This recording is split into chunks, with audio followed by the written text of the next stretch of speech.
lundi, on vous parle de droit et aujourd'hui, forcément, on ne pouvait pas passer à côté du sujet sur le harcèlement sexuel. Après ce scandale qui a éclaté sur le producteur Harvey Weinstein, beaucoup de personnes ont décidé de parler. C'est un scandale qui a fait un débat qui aujourd'hui n'a jamais été aussi brûlant. Et ce scandale a même fait naître un hashtag qui s'appelle Balance ton porc. Isabelle, une anonyme sur Twitter, balance repas de fin de chantier. 30 personnes, 3 hommes me saisissent, m'entravent et me caressent en chantant. Tout le monde rit, dit-elle. Ou encore Anaïs qui nous dit premier stage de journalisme à Paris, j'avais 18 ans, le Red Chef m'embrasse de force, il venait d'être jeune papa. Les réseaux sociaux sont devenus un véritable théâtre de scène d'une vague de dénonciations, autant de la part des personnalités que d'anonymes. 95% des femmes qui dénoncent perdent leur emploi. Dixit Sandra Muller, la journaliste qui est à l'initiative du hashtag Balance ton porc. Forcément un hashtag qui divise et qui nous fait se poser cette première question. Monsieur Créache, donc avocat au barreau de Nantes, merci à vous. Qu'est-ce que le harcèlement sexuel ? Le harcèlement sexuel, c'est vrai qu'on en parle énormément en ce moment. Il faut bien voir que cette infraction, le harcèlement sexuel à proprement parler dans le code pénal, c'est une infraction qui se porte de 2 ordres sur les propos ou les comportements qui vont être outrageants. Il est de 2 ordres parce qu'on peut se figurer, pour simplifier et donner et un peu illustrer le harcèlement sexuel, si vous êtes dans une entreprise et que vous avez votre supérieur qui vient de multiples reprises vous faire des avances ou qui a des propos qui sont dégradants et qui vont mener à la dégradation de votre vie quotidienne au travail, vous êtes dans une situation de harcèlement. Le harcèlement, c'est aussi d'un autre ordre, c'est ce qu'on appelle les pressions graves en vue d'obtenir un acte sexuel. Et là, le législateur, en tout cas, a plus vu ça pour ce qui va se passer dans les transports en commun, où vous allez avoir un homme qui va se présenter et vous sommer, peut-être de manière un peu brutale, d'avoir un rapport sexuel ou quelque autre acte de nature sexuelle avec lui. Il faut bien voir, et c'est ce qu'on peut aussi constater dans la presse aujourd'hui, c'est que il peut y avoir une distinction à avoir entre le harcèlement sexuel et ce qui va devenir une agression sexuelle. Lorsqu'on parle de harcèlement, on parle bien de propos, de SMS, de mails ou de comportement qui est de nature dégradante. Voilà. Mais à partir du moment où nous avons un contact, il faut bien voir que nous basculons à ce moment-là dans une agression sexuelle. C'est ce qui va se passer, là encore, dans les transports en commun, lorsqu'on va porter la main sur les fesses ou sur la poitrine d'une femme. Là, il s'agit d'une agression sexuelle et plus simplement de harcèlement. Mais justement, où commence-t-il et où s'arrête-t-il ? Je ne sais pas, moi, tous les jours, on peut croiser un collègue, « Ah bah, tu es jolie aujourd'hui » ou autre. Est-ce que si c'est tous les jours, est-ce qu'on peut considérer cela comme du harcèlement ? Alors, il y a la nature répétée qui va créer une situation qui est perçue comme offensante ou en tout cas agressive de la part de la victime. Donc il y a aussi la perception qui en est faite par la femme qui reçoit, ou l'homme, ou qui reçoit chaque jour ces propos qui sont dégradants. Il faut aussi mettre en garde, je pense, lorsqu'on parle de harcèlement sexuel, et notamment parce que vous le dites, la parole s'est libérée, et donc on peut envisager qu'il va y avoir une vague de plaintes. Le harcèlement, puisqu'il s'agit de propos répétés, il y a un problème de preuve qui va se poser. Et ça, c'est vraiment important de garder ça à l'esprit. Alors justement, on l'a vu, cette vague de dénonciation sur les réseaux sociaux, ce scandale qui a lieu aux États-Unis est arrivé en France et effectivement les langues se délient. Est-ce qu'on ne risque pas à un moment donné d'être inculpé pour dénonciation calomnieuse ? Il y a encore une fois de plus cette notion de véracité des propos et comment prouve-t-on, etc. Bien sûr. Alors la dénonciation calomnieuse, elle ne se situe qu'à compter du moment où on a déposé plainte.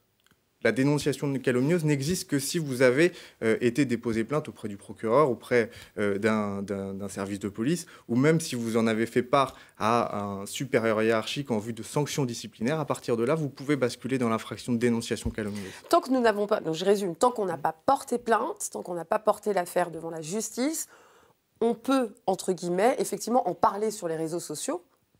C'est ça ? Alors, vous ne tomberez pas sous le coup de la dénonciation calomnieuse, oui. Mais il y a d'autres infractions qui existent et qui relèvent du droit de la presse. Dans les exemples que vous avez diffusés il y a quelques instants, là, il n'y a pas d'infraction qui peut être relevée. Sinon, venir sur des réseaux sociaux, et puis j'ai été consulter un peu ce Balance ton porc, voir un peu ce qui ressortait. Vous avez des exemples comme ceux que vous avez donnés, mais vous avez aussi d'autres exemples. Qui donnent des noms. Exactement, qui donnent des noms ou même qui vont donner des situations suffisamment précises pour qu'on puisse identifier l'auteur de ces faits. À partir de là, vous tombez sous le coup de la diffamation. La oui. diffamation, c'est un délit de presse. Vous n'encourez pas d'emprisonnement, vous encourez une peine d'amende qui est 12 000 euros. Il y a des prescriptions qui sont courtes. C'est une procédure qui est particulière. Vous avez la possibilité de vous sortir de poursuites pour diffamation en prouvant la vérité des faits que vous avez dénoncés. Là encore, c'est un régime procédural qui est extrêmement strict et compliqué. Et puis, cette offre de preuve de vérité, c'est-à-dire venir démontrer que ce que nous avons dit sur les réseaux sociaux est vrai, là encore, ça pose la difficulté que je soulevais juste à l'instant, c'est l'existence de preuves. On n'a pas toujours des mails, toujours des SMS pour justifier de l'existence de ce harcèlement. Pour les femmes et les hommes, pour les gens qui nous regardent et qui sont victimes de harcèlement sexuel, concrètement, Maître Créache, quelles sont les démarches à suivre ? Les démarches à suivre, elles sont simples, c'est la plainte. La dénonciation calomnieuse, effectivement, on l'a dit, c'est un risque. Pour autant, les magistrats ne vont pas vous condamner ou vous sanctionner immédiatement parce que vous n'avez pas réussi à suffisamment démontrer l'existence de l'infraction. Il ne faut pas non plus en avoir peur. Il y a un mouvement qui est, à mon avis, extrêmement favorable. On vient... Vous voyez, par l'existence et la richesse des échanges sur ces hashtags, vous apercevoir que c'est un problème qui est récurrent. Cette libération, elle est importante. Je pense que la justice va rapidement en être saisie. On est sur un mouvement qui est trop récent aujourd'hui pour voir ce que ça va donner devant les tribunaux. Mais la plainte, de toute façon, est une chose qui est nécessaire.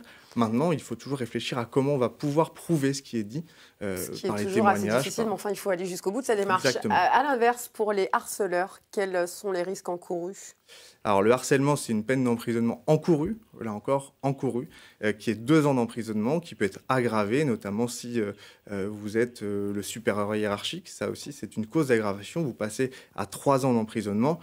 Là encore, je rappelle, ce sont des peines encourues. Les tribunaux ne vont pas aller sur ces registres-là, ou cette gravité de peine, ou en fonction des faits, bien évidemment. Mais j'aurais beaucoup de difficultés, puisque là, je vous le dis encore, c'est un mouvement qui est jeune, à vous dire ce que donnera les décisions judiciaires dans les mois à venir. Dans les cas où je suis victime d'harcèlement sexuel, ne vaut-il mieux pas faire appel à un avocat plutôt que d'entamer ce genre de procédure seule ? C'est toujours une sécurité. Vous avez la possibilité, en tout cas, d'exposer à l'avocat les différents éléments que vous avez en votre possession. Peut-être que vous n'en avez aucun.